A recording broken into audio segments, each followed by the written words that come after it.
Hoje eu quero lhes cumprimentar usando as mesmas palavras que Paulo usa quando ele começa a sua carta aos Gálatas. A vocês, graça e paz da parte de Deus, nosso Pai, e do Senhor Jesus Cristo, que se entregou a si mesmo por nossos pecados, a fim de nos resgatar desta presente era perversa, segundo a vontade de nosso Deus e Pai, a quem seja glória para todos sempre. Amém. O que Deus fez por nós é um presente. A vontade do Pai Celestial foi que nós pudéssemos ter alguma chance de desfrutar da graça dEle, da paz dEle, porque pelas nossas próprias forças, pela nossa própria inteligência, pela nossa própria vontade, isso é simplesmente impossível. Não há jeitinho brasileiro que resolva isso. Os nossos pecados formam barreiras insuperáveis, inquebráveis, intransponíveis. Mas Jesus, ele quis nos resgatar. Ele foi pendurado numa cruz porque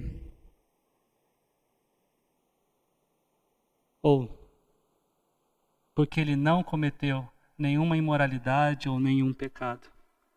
Ele foi pendurado porque se entregou para morrer no nosso lugar, para pagar pelos nossos pecados. O presente do Pai foi sacrificar o seu Filho. O presente do Filho foi se colocar no nosso lugar. E esse presente de Deus, nós simplesmente aceitamos ou recusamos. Ou aceitamos pela fé, ou nós recusamos pela falta de fé. E hoje, dando continuidade ao nosso estudo no livro de Atos, agora entrando no capítulo 2, veremos que muitos aceitaram esse presente, a saber, a verdadeira mensagem do reino de Deus, a mensagem do Evangelho. Essa mensagem que eu e vocês, se crentes no Senhor Jesus, um dia ouvimos, entendemos e depositamos fé. Essa mensagem que, como vimos na semana passada, perpetua na história até que Jesus volte.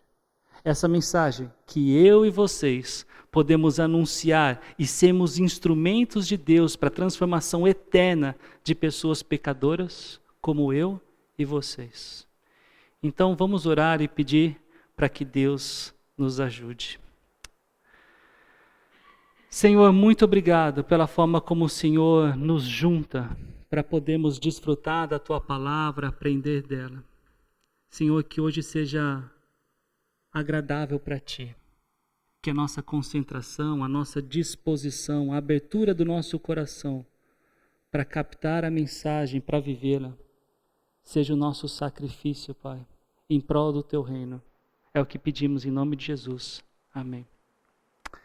Então o que nós queremos é, nessa missão de como igreja levar o Evangelho até os confins da terra. E se vocês estão atentos aos slides, vão perceber que eu me propus a um desafio relativamente grande. Qual é esse desafio? Vai dar uma tremida lá no slide, olha lá. Lidar com trechos longos me lembra da época que nós estudávamos a parte final do livro de Gênesis, quando a gente destacou a família de Jacó e mais especificamente, porque o foco que o texto dá, a vida de José. Vocês se lembram? Eu tentei expor para vocês um capítulo por culto.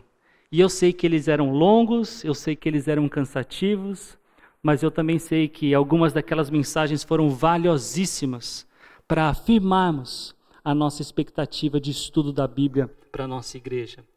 E eu digo valiosíssimo também para mim, tanto no meu aprendizado com o conteúdo do texto, como no meu desenvolvimento enquanto pregador aqui na igreja.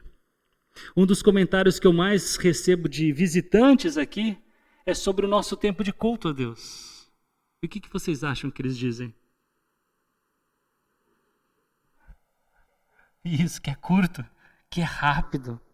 A referência deles é geralmente de igrejas que têm pelo menos 2 horas de culto, algumas que vão a 3 horas, outros que ultrapassam disso, e algumas que a mensagem vai além de 1 hora. E obviamente que isso não é uma questão moral, se é certo ou se é errado. Cada igreja cria a sua própria cultura. E a nossa é que as mensagens duram cerca de 35 a 40 minutos. Mas eu toquei nesse assunto especialmente para dizer que eu acredito que a parte mais importante na pregação não está associada a quanto tempo o pregador gasta, mas ao quanto das escrituras ele fala. Porque o mais importante da mensagem não é o meu comentário, a minha explicação ou a minha aplicação. O mais importante é o texto bíblico. E hoje nós teremos bastante texto bíblico. Eu quero dizer também que, e para manter as nossas expectativas nos lugares certos aqui, é que eu não pretendo explicar em detalhes dessa vez, mas mostrar a beleza de Atos dos Apóstolos, visto um pouco mais distante do quadro, começando com vocês por ler o capítulo 2, versículo 1. Quando o dia de Pentecoste, chegando o dia de Pentecoste, estavam todos reunidos num só lugar. Estão lembrando? Os discípulos de Jesus viram ele ressurreto, receberam a ordem de serem testemunhas do reino de Deus até os confins da terra e viram-o subir aos céus. E depois disso, Pedro lhe traz ao grupo a necessidade de colocar alguém no lugar de Judas Iscariotes, um dos 12 que havia tirado a sua própria vida em remorso da traição que cometeu. Depois de orarem, Matias, que havia estado com os apóstolos durante o ministério de Jesus e também havia testemunhado da ressurreição, ele é escolhido para esse cargo.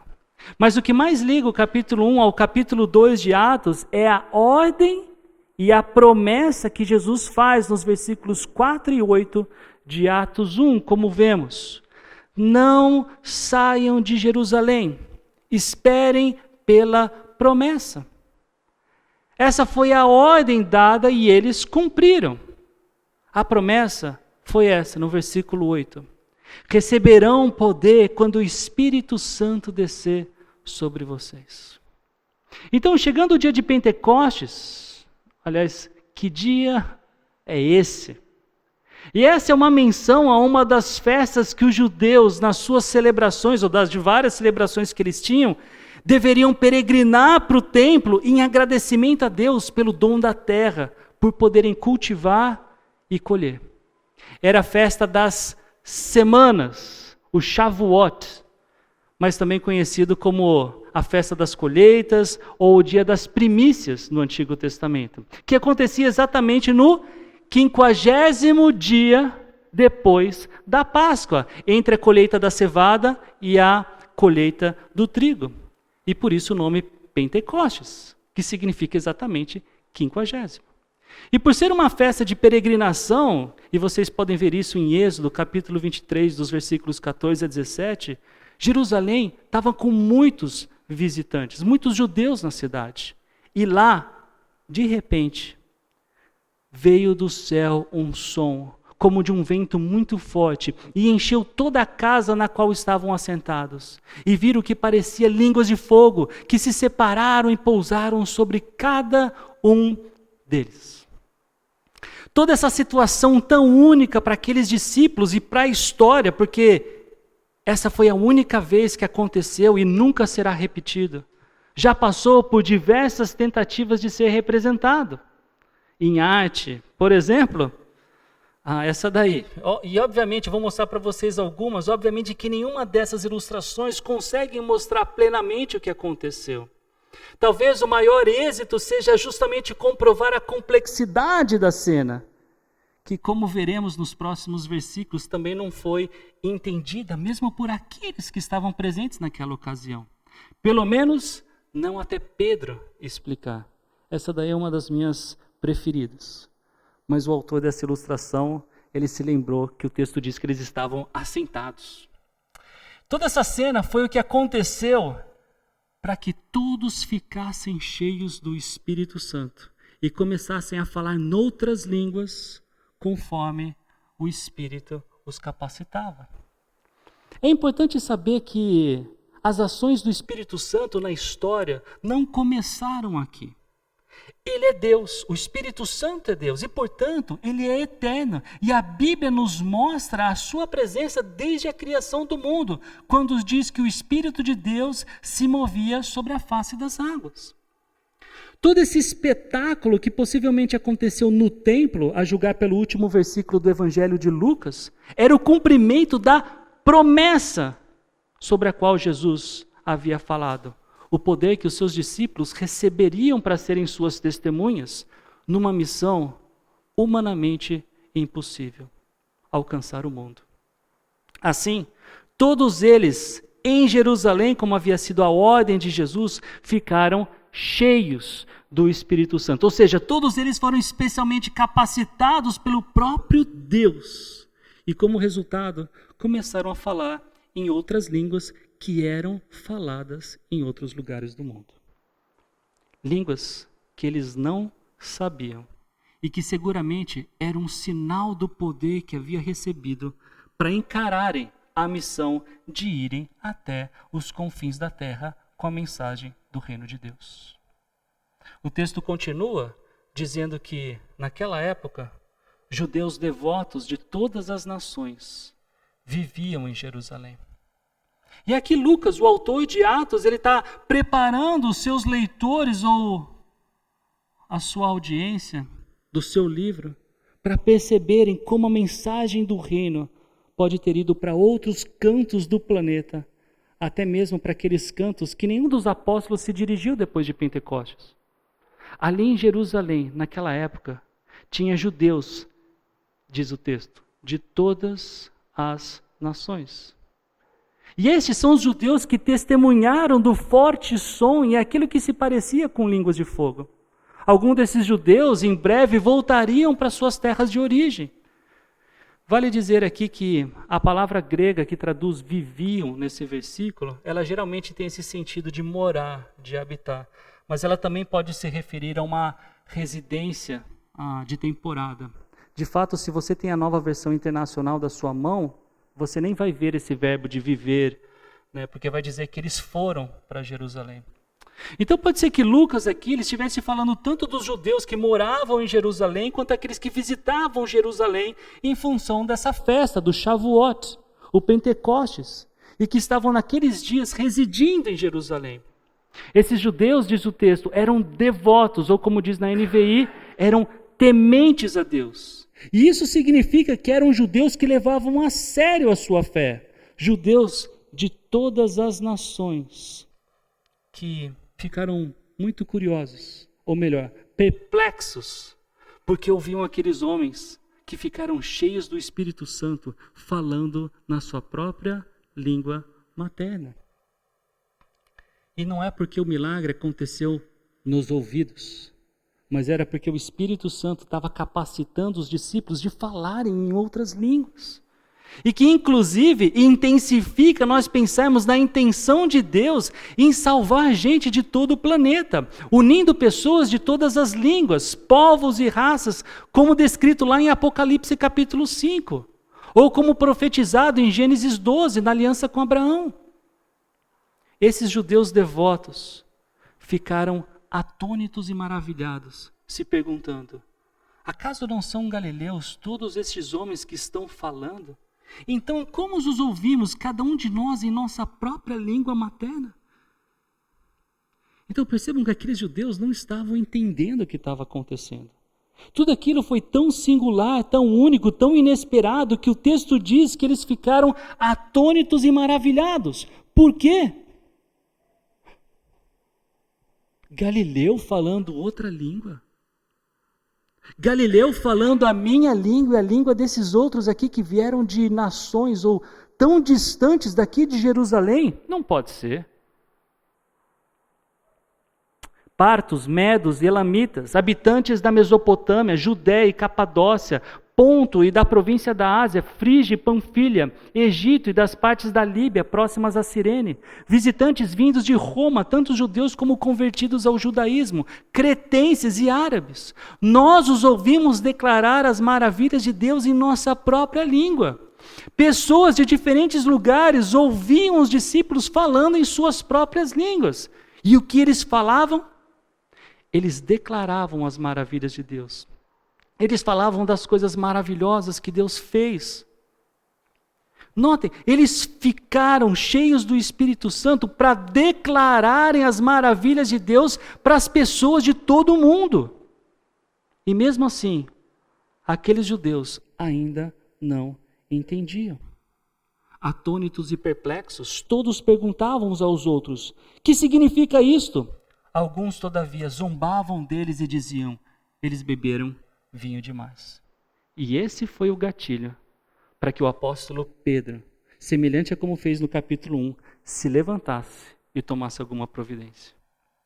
Quando ele ouviu que as pessoas começaram a zombar, dizendo que eles estavam bêbados, Pedro, ele interveio. Pedro levantou-se com os 11 e em alta voz dirigiu-se à multidão: homens da Judéia e todos os que vivem em Jerusalém, deixe-me explicar-lhes isto. Ouçam com atenção. Num primeiro momento, o que Pedro vai fazer agora é explicar o que estava acontecendo e que nada daquilo era resultado do pecado humano. Pelo contrário, era ação do próprio Deus. E para isso, ele pede atenção. Estes homens não estão bêbados como vocês supõem. Ainda são 9 horas da manhã. O primeiro argumento aqui é simples. Ninguém fica bêbado às 9 horas da manhã. E eu acho curioso esse comportamento. Esse comportamento humano e até onde eu entendo universal. Pelo fato de nós, humanos, não compreendemos bem o sobrenatural, nós tentamos justificá-lo com o melhor da nossa compreensão natural, mesmo que soe incoerente ou irracional. Até mesmo nós, cristãos, muitas vezes buscamos respostas lógicas para eventos logicamente ou claramente milagrosos. As pragas do Egito, quem aqui já viu isto é, querendo falar como foi cada uma dessas pragas? Explicando por que o rio ficou vermelho? Ou porque surgiu tantas rãs? Ou porque tantos bichos atacaram os animais? Quem já aqui ouviu tentando explicar cientificamente a abertura do Mar Vermelho? Porque naquele momento a planície do lugar facilita que um vento muito forte passe e as águas se separem. Aquele dia prolongado de Josué, a água se transformar em vinho, o suor do sangue de Jesus, Jesus andando sobre as águas. Não, é porque onde ele estava era muito raso, então parecia que ele estava andando sobre as águas. A ressurreição de Jesus. Não, porque existe um transtorno, uma doença que faz com que a pessoa durma e pareça que está morrendo. Vocês já ouviram esse tipo de argumento? Eu não vejo problema nenhum nós buscarmos entender melhor os acontecimentos desse tipo. Eu vejo o problema quando nós ingenuamente nos convencemos de alguma explicação científica ou pseudocientífica desses acontecimentos tão claramente sobrenaturais. E esse aqui é um ótimo exemplo, porque esses judeus devotos que levantaram a hipótese de que aqueles homens estariam bêbados, não só sabiam da improbabilidade disso ser verdade, daqueles homens estarem bêbados, quanto sabiam que no Antigo Testamento, diversas vezes Deus se manifestou por meio do fogo e do vento, como na sarça ardente com Moisés, na coluna de fogo que acompanhava o pessoal no deserto.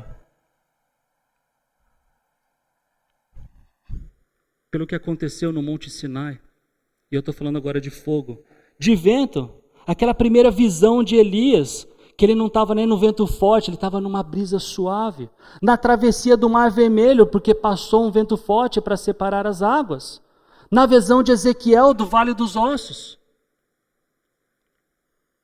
Esse acontecimento, ou esse conhecimento que eles tinham, poderiam acender a luz amarela deles, porque a descida do Espírito Santo, como nós lemos nos versículos 2 e 3, também aconteceu com fogo e vento.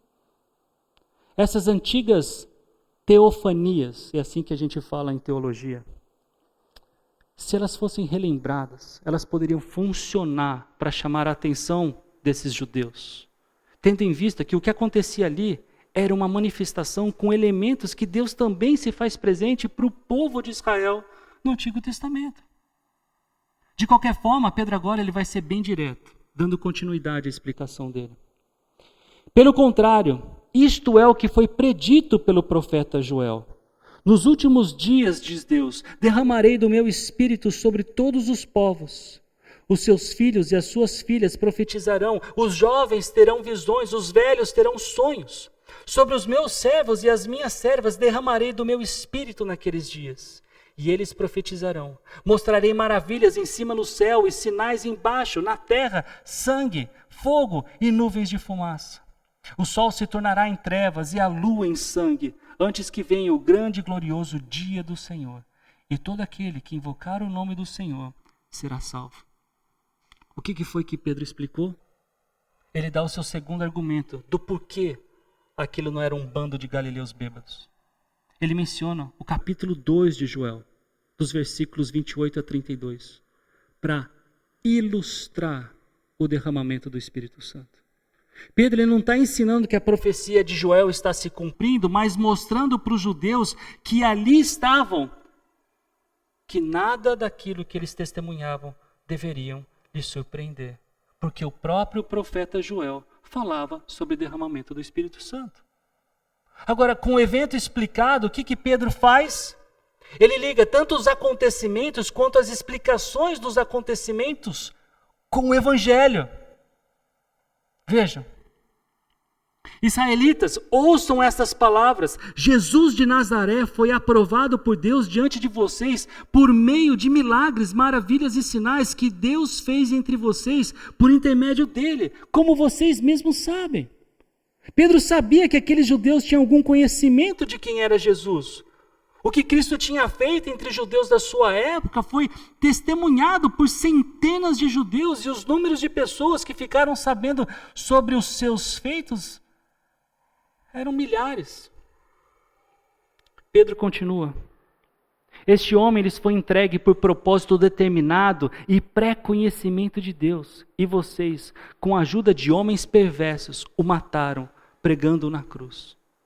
Tudo o que aconteceu não foi por acaso. Como nós vimos na semana passada, tudo faz parte de um plano divinamente elaborado. E vocês, Pedro acusando os judeus para quem ele pregava, foram cúmplices da morte e morte de cruz. A crucificação ela é um espetáculo público que potenciais criminosos pudessem olhar, ficarem assustados e largar sem a ideia de fazer qualquer crime. Lembrando que, na verdade, em Roma, isso só acontecia com aqueles que não eram cidadãos romanos. Foram homens perversos que crucificaram Jesus. E vocês, judeus, para quem Pedro está falando, apesar de todo o milagre, apesar de todas as maravilhas e sinais que viram, e que não podiam ser explicados, eles só podiam ser confirmados, e no mínimo, para dizer que Jesus era um homem da parte de Deus. Mas os discípulos de Jesus sabiam que ele era bem mais do que isso. Nós, pela Bíblia, sabemos que Jesus é bem mais que isso. Por quê? Porque Jesus é alguém que a morte não pode reter. Ele foi ressuscitado dos mortos e provou ser maior do que a morte. Você sabe o que isso significa? Pedro está mostrando que Jesus é o Messias. O personagem principal sobre o qual todo o Antigo Testamento foi escrito. Aquele que desde o começo, lá em Gênesis, com Adão e Eva, era quem pisaria na cabeça da serpente. E na didática de Pedro, tendo em vista a audiência que ele tinha, ele vai justificar o que está ensinando no texto bíblico, usando o Salmo 16. A respeito dele, disse Davi, eu sempre via o Senhor diante de mim, porque Ele está à minha direita, não serei abalado. Por isso o meu coração está alegre e a minha língua exulta. O meu corpo também repousará em esperança, porque Tu não me abandonarás no sepulcro, nem permitirás que o Teu santo sofra decomposição. Tu me fizeste conhecer os caminhos da vida e me encherás de alegria na Tua presença. Pedro cita o Salmo 16, dos versículos 8 a 11, para mostrar que essas palavras, originalmente da caneta de Davi, não podiam ser referentes a Davi. Afinal de contas, ele estava morto. Ele não tinha saído do sepulcro. Pedro está conduzindo o seu sermão para concluir que Jesus é o Messias e ele continua vivo. Notem agora ele dando sequência na sua pregação e explicando com mais detalhes o uso do Salmo 16. Irmãos, posso dizer-lhes com franqueza que o patriarca Davi morreu e foi sepultado, e o seu túmulo está entre nós até o dia de hoje. Mas ele era profeta e sabia que Deus lhe prometera sob juramento que colocaria um dos seus descendentes em seu trono. Davi não tinha dúvidas da promessa que Deus fazia, ou que fez, e que ele cumpriria a respeito da aliança davídica. Prevendo isso, Davi falou da ressurreição do Cristo, que não foi abandonado no sepulcro e cujo corpo não sofreu decomposição. Deus ressuscitou esse Jesus e todos nós somos testemunhas deste fato. Os judeus que estavam ali sabiam disso. Exaltado à direita de Deus, ele recebeu do Pai o Espírito Santo prometido e derramou o que vocês agora veem e ouvem. Pois Davi não subiu ao céu, mas ele mesmo declarou: o Senhor disse ao meu Senhor: senta-te à minha direita até que eu ponha os teus inimigos como estrado para os teus pés. Agora uma citação do Salmo 110, que é um dos salmos mais utilizados no Novo Testamento e que aponta para a exaltação de Jesus. Daí, Pedro ele entra na conclusão da sua mensagem. Portanto, que todo Israel fique certo disto: este Jesus, a quem vocês crucificaram, Deus o fez Senhor e Cristo.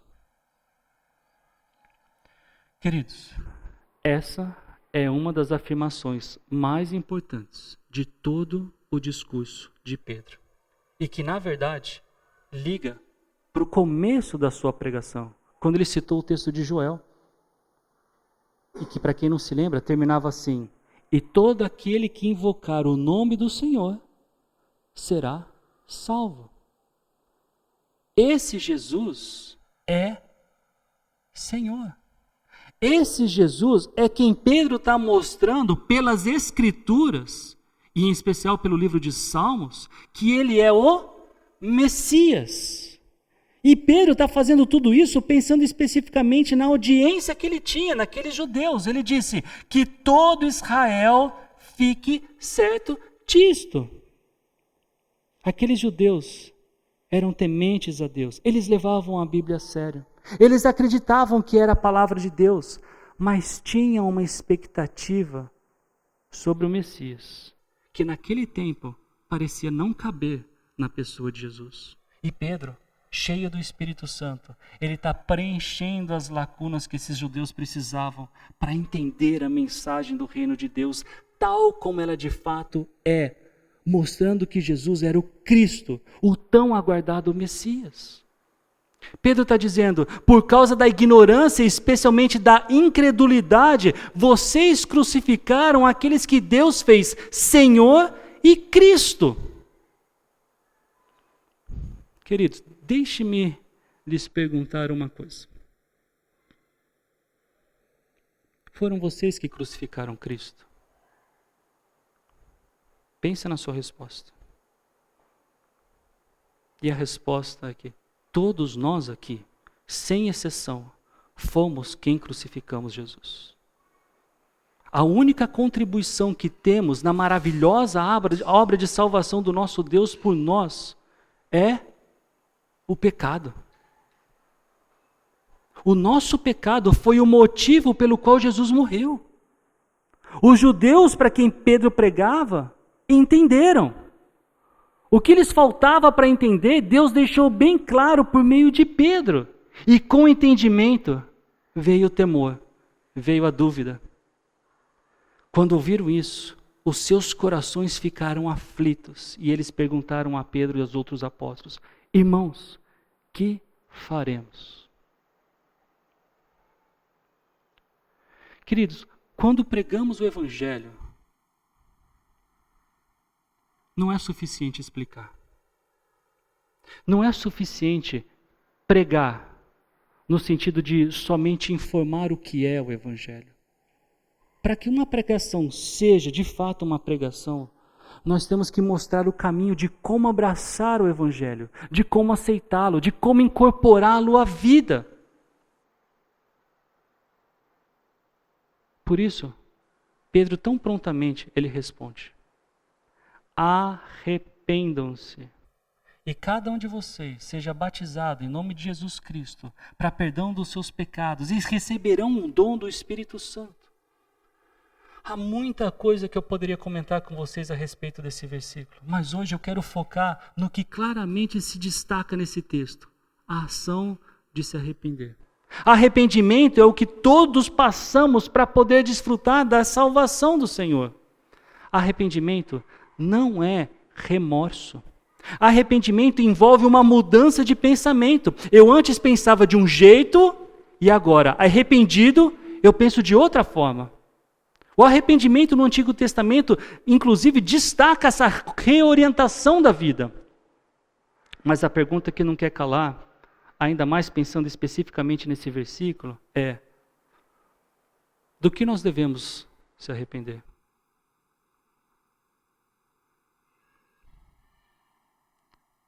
Eu vou sair das minhas anotações aqui, para olhar para vocês, e que vocês nunca se esqueçam disso.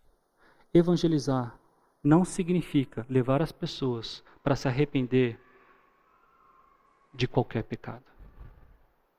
Se arrependa de fumar, se arrependa de beber, se arrependa de festejar, se arrependa de adulterar, se arrependa de mentir, se arrependa.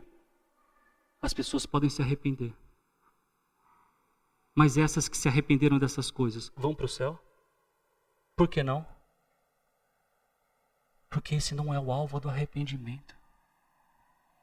Não se esqueçam disso. Isso é um evangelho que nós chamamos de moralidade. E nós não estamos aqui pregando moralidade. Nós aqui estamos pregando uma pessoa. Uma pessoa que tem poder para nos levar para o céu.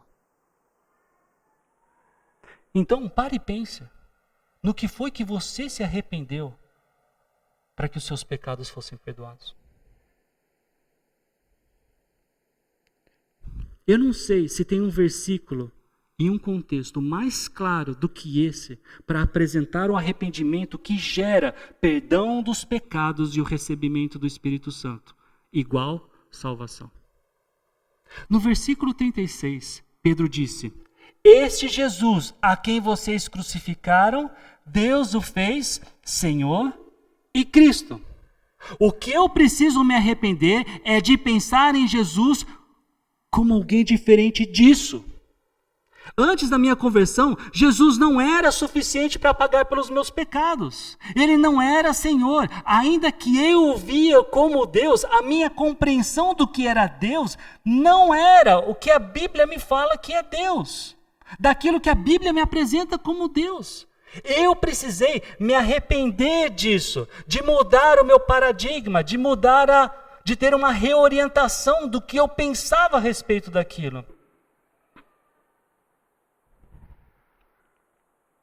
Eu precisei crer em Jesus como de fato Ele é, como a Bíblia me apresenta, suficiente para pagar pelos meus pecados e de manter a sua promessa de que todo aquele que nele crê tem a vida eterna.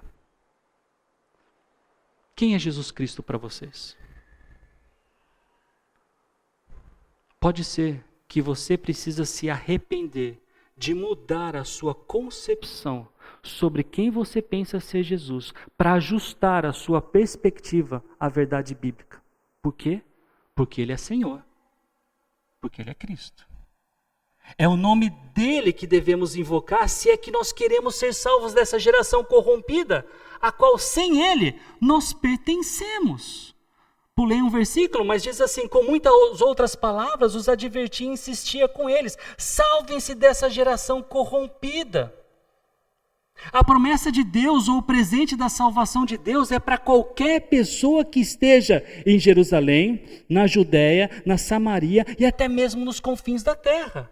Essa promessa, meus caros, é para qualquer um que estiver em, como vimos no momento de oração aqui, ou momento missionário, Paulo Afonso, Bahia, eu mudei um pouco o vocabulário, no sertão nordestino, e até mesmo onde Judas perdeu as botas. Os lugares mais longe é só onde ele perdeu as meias. Uma promessa que desfrutará todo aquele que Deus chamar, ou seja, que em Jesus, Senhor e Cristo, corretamente crê. Se arrependendo do paradigma equivocado sobre quem é Jesus, para abraçar e viver a identidade de Jesus conforme a Bíblia. O autor de Atos, Lucas, ele termina esse trecho de Atos dizendo que os que aceitaram a mensagem foram batizados e naquele dia houve um acréscimo de cerca de 3.000 pessoas. Em outras palavras, aproximadamente 3.000 pessoas aceitaram o presente de Deus, aceitaram o convite do apóstolo Pedro para se arrependerem. Que festa! Que alegria deve ter sido batizar todo aquele pessoal.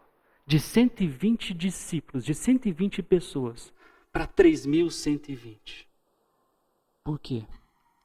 Porque Deus decidiu agir em capacitar os seus para a missão de alcançar aqueles que um dia seriam seus. A igreja primitiva, disse um autor que eu gosto muito, não tinha nenhuma das coisas que consideramos tão essenciais para o que se considera ser um sucesso hoje. Edifício, dinheiro, influência política, influência social. Ainda assim, a igreja ganhou multidões para Cristo e viu muitas igrejas serem estabelecidas em todo o Império Romano. Por quê? Porque a igreja tinha o próprio Deus, o Espírito Santo, capacitando o seu ministério. Interessante é pensar que nós também temos tudo o que precisamos para ver mais pessoas aceitando a mensagem do reino de Deus. Nós também temos o Espírito Santo. A nova pergunta que não quer se calar é essa: estamos anunciando o Evangelho para os nossos vizinhos? Estamos ensinando o reino de Deus para os nossos colegas? Estamos convidando as pessoas para se arrependerem de uma visão errada acerca de Jesus? Estamos evangelizando com a verdade bíblica da salvação? Estamos usufruindo do poder que Deus nos deu para cumprir com a missão de fazer discípulos em todas as nações?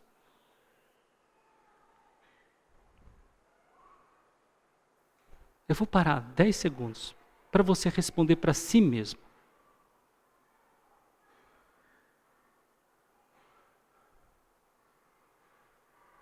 Eu louvo a Deus por cada um de vocês que tem intencionalmente investido tempo e recursos para alcançar, ou para que juntos alcancemos pessoas com o Evangelho. Que vocês continuem perseverantes e a alegria de ser instrumento de Deus seja toda a satisfação que precisam para esse trabalho que não tem aplausos,